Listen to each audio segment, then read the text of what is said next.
So, welcome today. We have the business spotlight. Today, our guest is Max Armbruster, CEO of TalkPush. Max, you're very welcome.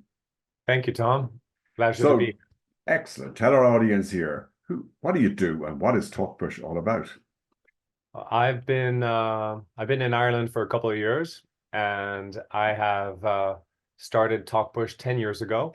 It's a business which is I used to be based in Asia, and I saw that a huge segment of the population was not getting was not getting their voices heard for job opportunities. And I started building a technology that would call candidates and actually interview them with an IVR, which is kind of like a phone robot, and capture their voice and send that to employers. That evolved over time, and now we do a majority of our conversation with candidates over WhatsApp and Facebook Messenger and SMS. And it's become, our advantage in the market is that we make it easy for employers to engage with candidates through messaging, which is really the way a lot of people like to talk. They don't want to pick up the phone and talk. They don't want to do email. They just want to chat on WhatsApp, and you can do a lot of pre-screening, a lot of recruitment activity on those platforms.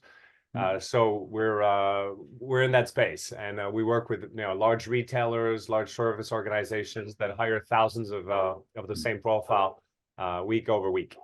That's what I was going to ask you. Are there any particular sectors? So is it mainly retail or for larger employers that you would deal with? Larger employers in the thousands, and that includes, we have customers like Accenture or McDonald's or Ocado in the UK, some transportation companies, some healthcare companies, but any environment where you have a lot of the same hires happening all the time. Excellent. So you're 10 years in business, give or take, and developing this. So your business journey, I'm sure, hasn't been a straight line. So what have been the biggest challenges you've faced along that journey? I think it's a great, entrepreneurship is a great place to mature and keep learning forever and ever. So I still have, big emotional ups and downs, even though, this company is almost 10 years old, and previously I'd done this for already 6 or 7 years. But, the kind of emotional maturity that comes with a job is because you have high hopes. You think everything's going to go great, and if you didn't, you wouldn't be in the job you are. You wouldn't take up that challenge if you weren't the kind of person who could fool themselves into thinking it's all going to happen well. Yeah. So and then you fall down from your perch, from your branch, once in a while when reality hits. So that's I mean, I had a few of those. I think we've all had a few of those. I have to say, anyone who hasn't really lived, I think, at least that's my excuse for it. I think the alternative is like you clock into a corporate job and you hate yourself a little bit every day and every hour. So it's more of a diffused pain.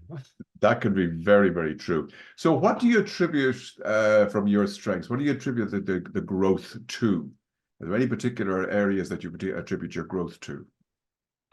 Ireland is a small market, right? 5 million people, 5, 6. Yeah. And so you have to go look abroad if you're in technology, if you're in software. I started in Hong Kong, which is about, actually a little bit bigger than Ireland, but also just a city state quite small.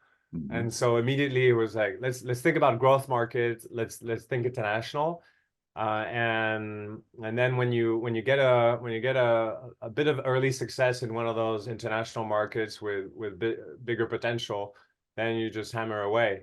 So I think that foreigner mentality, immigrant mentality, where you're coming into a market willing to learn and do whatever it takes to succeed.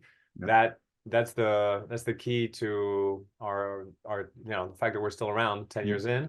And is also what I hope the future growth will look like. It'll be like, let's have the humility to come into a market and say we've got everything to learn and everything to prove, but we're going to have to beat some local incumbents that way. And you've mentioned a few other countries that you've worked from, Hong Kong, etc., in Asia. So is this offering particular to Ireland, UK, Europe, or are you rolling it out everywhere? I'm still looking for my first Irish customer, but we do have Okay. customers in the UK, in the US, and other places. I focused on emerging markets because that's where we can impact the biggest number of Yeah. lives. But Okay. if anybody on your show works for a Yeah. big retailer, and I'd love to connect. And so that's talkpush.com, the TALKPUSH.com, guys. So get on and have a look at that. Yeah. So can I just, for our entrepreneurs who might be listening into this here, if you had to start square one again in your business, what would you do differently? Well, you have to be very careful who you take advice from because there's a lot of talking heads out there. I took a lot of what I took for, to be like gold advice from people with vested interest into a certain type of business. And I'm thinking about venture capitalists. Venture capitalists do a lot of noise in tech industry about how to build and what's right. And they're harder to find, the investors that are not they're less, the entrepreneurs who are not relying on external capital are less vocal. They make less noise. They're more discreet, but they make more money. They have happier outcomes. So you have to seek them out, seek out these types of advisors and source of inspiration, and look outside of TechCrunch and these specialized media publications that just talk about the unicorns. So Yeah. you have to seek out non-unicorn So media. there's a lot of technology coming like a train, and my personal belief is that technology is going to hit a lot of different sectors very quickly, and they don't see it coming. And I think that's going to be turned true in the next couple of years. But when you look, I presume you'll be building your team, or are you just working on your own? Have you got a team or a team of offices around the area? We're a remote global team. Mm-hmm. So some people have access to a co-working space, but for the most part, they work from home. And people working in 7 or 8 different countries. So when we put a job ad, we put it remote. We don't specify location for most of the jobs. Excellent. Okay, that's going to go. So So people we can have still live in their own 40 plus areas. people working globally. Super. And over the years, we've kind of built this into the company culture, remote first. Fantastic. So what quality in those people that you hire, what qualities do you look for first when you're hiring them? Alignment with our values, which is optimistic about the future and technology, rational thinkers who like to support their arguments with data and who are able to rely on numbers to make an argument. And that immigrant mentality I kind of like. We've hired obviously nationals who don't have 2 passports and who haven't lived abroad. Otherwise, they'd be too restrictive. But if they at least have that general curiosity about the world outside of their where they were born, that's a positive too. These are just some general traits that work for us, may not work for another company. I think every company needs to be very specific about who they want to hire. And in my world of recruitment, I work in automated recruitment. There's a lot of press about the evils of the personal bias, and how bias can lead us astray and is a source of destruction and evil in society, and hate and all that. I think that the human bias also has a lot of merits. If you can build a company where everybody shares the same bias, Yes. that could be a unifying force as well. So Agreed. that's kind of a topic for another conversation. But Indeed, but culture is very important nowadays. It used to be a word that nobody really understood. Now it's a very important word when you're growing your business. So tell me, what is your business and your industry? What do you think it's going to look like in 5-10 years' time?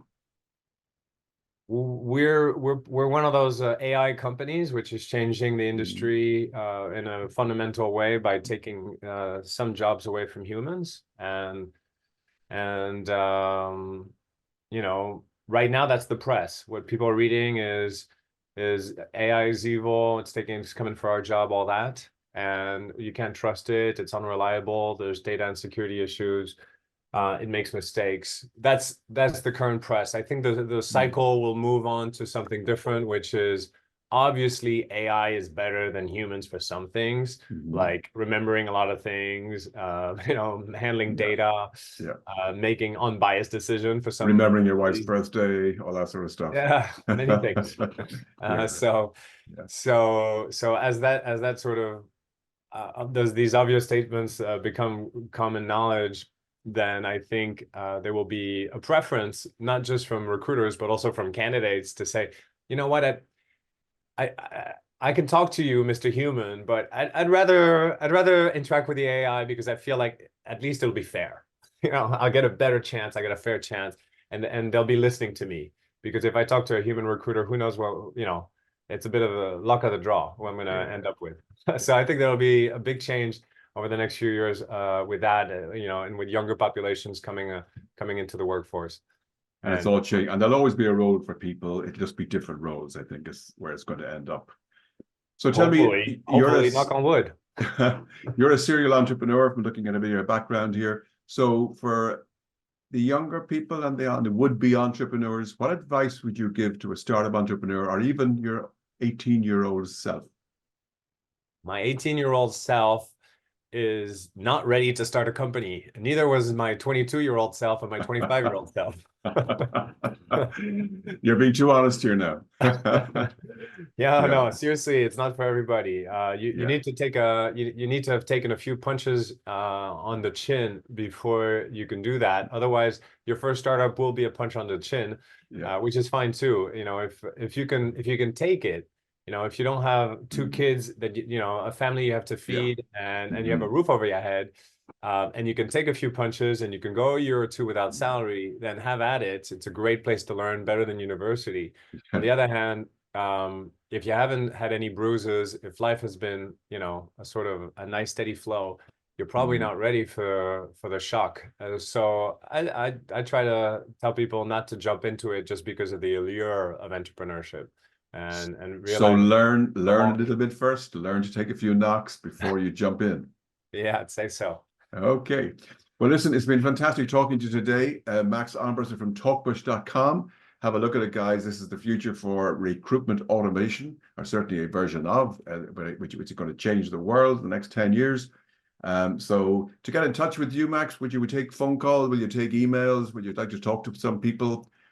How will they get in touch with you best way?